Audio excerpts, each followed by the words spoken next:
क्रांतिज्योती ज्योतिराव फुले यांच्या पत्नी, त्या फक्त त्यांच्या पत्नी लाईफ पार्टनर नव्हत्या, त्या ज्योतिबा फुल्यांच्या भावनिक आणि विचारांच्या सुद्धा साथीदार होत्या.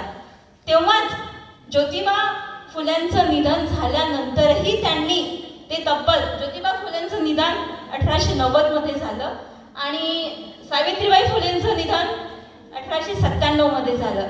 हा 7 वर्षाचा काळ, या 7 वर्षाच्या काळामध्ये सावित्रीबाई फुलेंनी त्यांचं कार्य हे पुढे नेलं. तर ही ती साथ होती. म्हणजे तेव्हा त्यांना वाटलं की बाहेर तर अंधार आहे, माझ्या जीवनातही अंधार झाला, पण त्या इतक्या कणखर होत्या.